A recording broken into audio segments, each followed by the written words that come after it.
नमस्कार विद्यार्थी मित्रांनो, सर्वांचं स्वागत आहे पुरी मास्तर चालू घडामोडी या युट्यूब चॅनलवर. विद्यार्थी मित्रांनो, तुमच्यासाठी खास आनंदाची गोष्ट आहे ती म्हणजेच प्रश्न स्वरूपामध्ये मंथली करंट एक्सप्रेस नावाचं मॅगझिन मी स्वतः तुमच्यापर्यंत घेऊन येत आहे, ज्याचं संपादक म्हणून काम केलेलं आहे आपल्या युट्यूबचे नामांकित आदरणीय पवन देशपांडे सर यांनी. आणि ह्या पुस्तकाचं काम म्हणजे लेखनाचं काम जे आहे ते मी केलेलं आहे स्वतः शंकरपुरी तुमच्या माध्यमातून. आणि परीक्षेसाठी काय महत्वाचं आहे, काय महत्वाचं नाही, या सर्वच गोष्टींचा आढावा आपण घेऊन तुमच्यापर्यंत हे मासिक आपण घेऊन येत आहोत. विद्यार्थी मित्रांनो, जर परीक्षा पाहिली तर सध्याच्या कंडिशन मध्ये परीक्षेचं स्वरूप सध्या बदलताना आपण पाहत आहोत. ओके, मग ह्या बदलत्या स्वरूपानुसार आपल्याला करंट अफेअर्सचे प्रश्न कोणत्या स्वरूपामध्ये येतील ह्याचा आपण एक अंदाज मांडून त्या प्रकारचे प्रश्न आपण काय केलेले आहेत तर डेव्हलप केलेले आहेत. आणि ते सर्वच प्रश्न तुम्हाला काय तर मदत करतील. म्हणजेच काय तर तुम्हाला तुमचा जो रिझल्ट 1-2 मार्कानं जात आहे तो रिझल्ट जाण्यापासून तुम्हाला वाचून देणार आहे. ओके, अजून एक महत्वाची गोष्ट सांगितलेला आहे मित्रांनो, की सध्या ज्या काही रेल्वेच्या वॅकन्सीज येत आहेत, रेल्वेच्या ज्या काही वॅकन्सीज येत आहेत, तर रेल्वेच्या वॅकन्सीजमुळे करंट अफेअर्सचा जो डाटा आहे म्हणजे चालू घडामोडीचा जो डाटा आहे हा आपल्याला प्रॉपर काय तर आपल्याला मिळत नाही आहे. मग बरेचसे विद्यार्थी हे हिंदीमध्ये जे स्पीडी आहे हे स्पीडी वापरण्याच्या प्रयत्नात आहेत. ओके, वापरा, काही अडचण नाही आहे, परंतु त्या स्पीडीला टक्कर देण्यासाठी आपण आणि त्यापेक्षाही बेस्ट क्वालिटीचे क्वेश्चन तुमच्यापर्यंत मी घेऊन आलेला आहे. म्हणजेच ते क्वेश्चन्स अशा बेसिस असतील जे की लेटेस्ट क्वेश्चन्स तर असतीलच. क्वेश्चन्स कसे असतील, लेटेस्ट असतील. आणि त्यासाठी बघा with detailed explanation, detailed solutions असतील बघा त्या संदर्भात. ओके, म्हणजे त्याचं एक्सप्लेनेशन देखील एकदम बेस्ट असणार आहे, त्याबद्दल नो डाऊट असणार आहे. म्हणजेच तुम्हाला ह्या जुलै महिन्यामध्ये जर तुम्ही पाहिलात तर जुलै महिन्यामध्ये तुम्हाला मिनिमम 200 क्रॉस क्वेश्चन ह्या मॅगझिन मधून दिसतील. आणि हे 200 क्रॉस क्वेश्चन जे आहेत याच्यातून तुम्हाला मिनिमम 1000 क्वेश्चनचा सराव ह्या ठिकाणातून होणार आहे, हे देखील तुम्हाला लक्षात ठेवायचं आहे. ओके, इथे जर तुम्ही पाहिलात तर इथे तुम्हाला दिसेल की खास तुमच्यासाठी आणि हमखास यशासाठी या पद्धतीनं तुमच्यापर्यंत मी चालू घडामोडीचा डाटा घेऊन येत आहे. आणि हे तुम्हाला लक्षात ठेवायचं आहे. आता हे सर्व काही कशामुळे, कारण मी पवन सर जे काही आम्ही डिस्कशन करत होतो त्या डिस्कशन मध्ये आमच्या असं लक्षात आलं की महाराष्ट्रातील विद्यार्थी हे सेंट्रलच्या परीक्षेकडे दुर्लक्ष करतात. मग सेंट्रलच्या परीक्षेकडे दुर्लक्ष करत असताना बऱ्याचशा सामान्य विद्यार्थ्यांना ह्या परीक्षेबद्दलची माहितीच नाही. आता आपल्या बऱ्याचशा विद्यार्थ्यांना याच्याबद्दलची थोडीफार माहिती होती, परंतु जो काही आपला म्हणजे मॉब आहे, कोणता मॉब आहे तर ह्या स्पर्धा परीक्षेचा, त्या स्पर्धा परीक्षेतील विद्यार्थ्यांना हे सेंट्रलच्या परीक्षा त्यातल्या त्यात ह्या रेल्वेच्या परीक्षा ह्या कळतच नव्हत्या. म्हणजे माहीत नसल्यामुळे हे फॉर्मच भरत नव्हते. आणि ही एक आनंदाची गोष्ट म्हणजे या ठिकाणी इंग्लिश नावाचा हा विषय म्हणजे सब्जेक्टच नाही आहे, हे देखील आनंदाची गोष्ट आहे. आणि त्या परीक्षा आपल्याला सोप्या व्हाव्यात आणि त्याच्यातील अतिशय महत्वाचा घटक तो म्हणजे चालू घडामोडीचा घटक, तो मी तुम्हाला माझ्या मॅगझिनच्या माध्यमातून तो स्टँडर्ड डाटा तुमच्यापर्यंत आणण्याचा मी प्रयत्न करत आहे. सो अशा पद्धतीचे प्रश्न असतील त्यासाठी मी तुमच्या समोर काही सॅम्पल क्वेश्चन पण ठेवलेले आहेत, हे देखील तुम्ही आता बघू शकतात. ओके मित्रांनो, बघा अशा पद्धतीचे आपण क्वेश्चन डेव्हलप केलेले आहेत.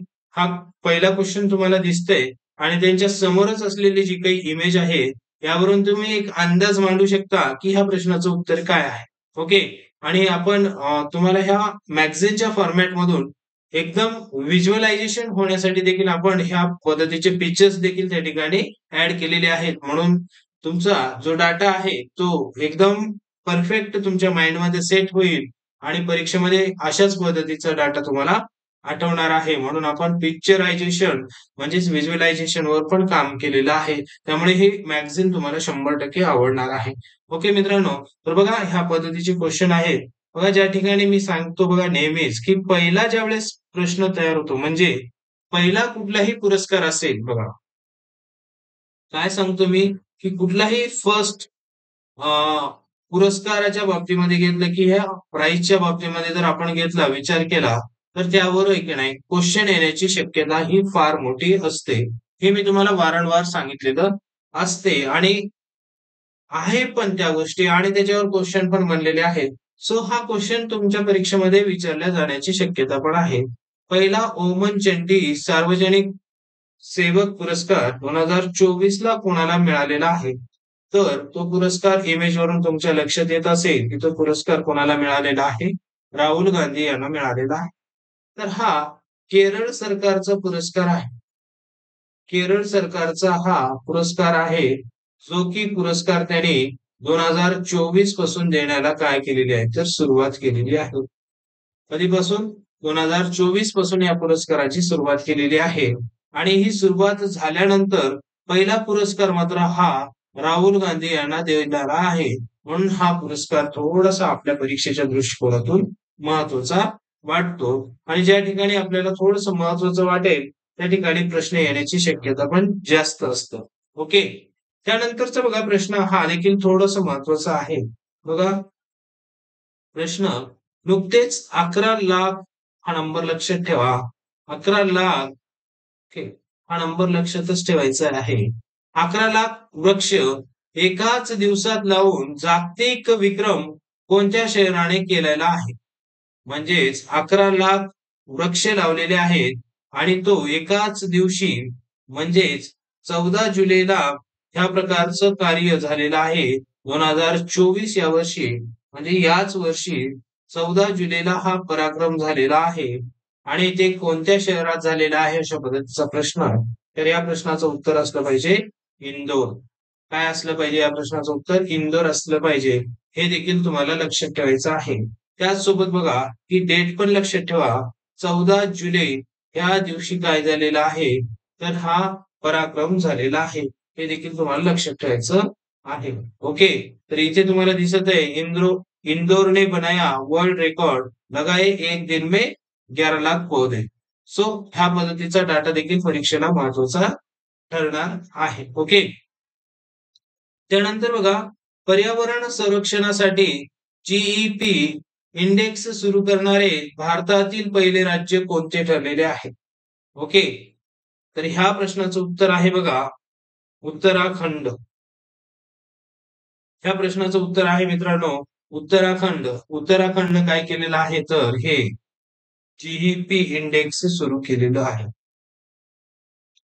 उत्तराखंडच्या बाबतीमध्ये जर आपण विचार केला तर देवांची भूमी किंवा देवभूमी म्हणून ज्या राज्याला ओळखल्या जातं, देवभूमी म्हणून ज्या राज्याला ओळखल्या जातात ते राज्य म्हणजेच काय तर हे उत्तराखंड आहे.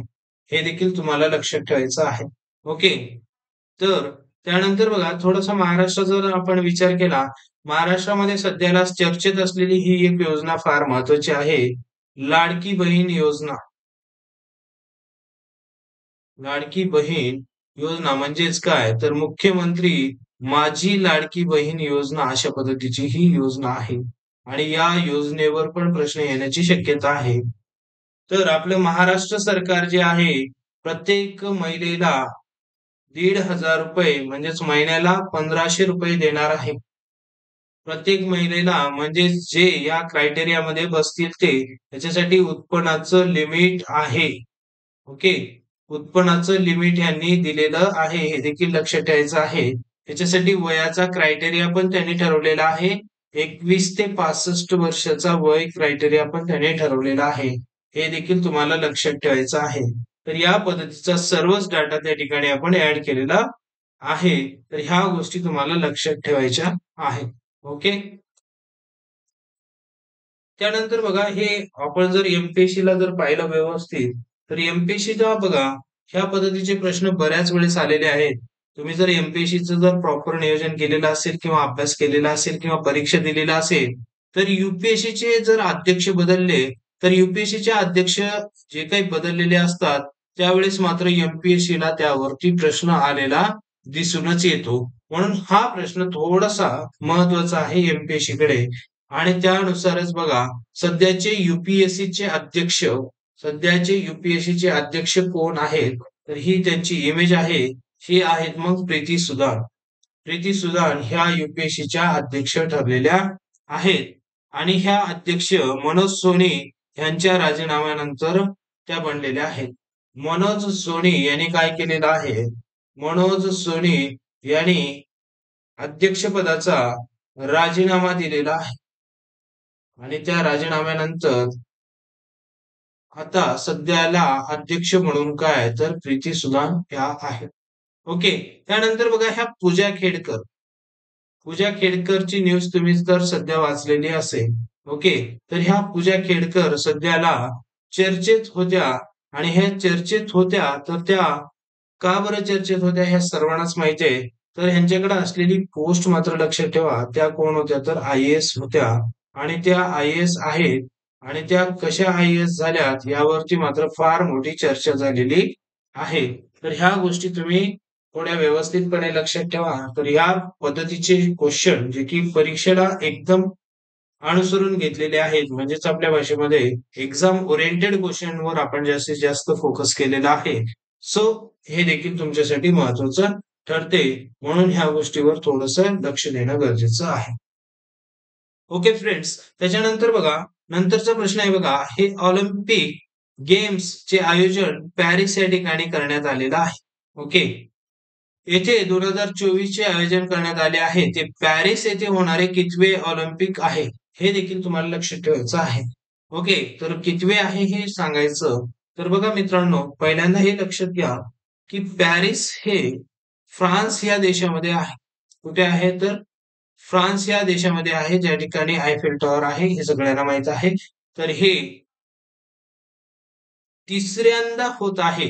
कुठे? तिसऱ्यांदा पॅरिस या ठिकाणी ऑलिम्पिक होत आहे.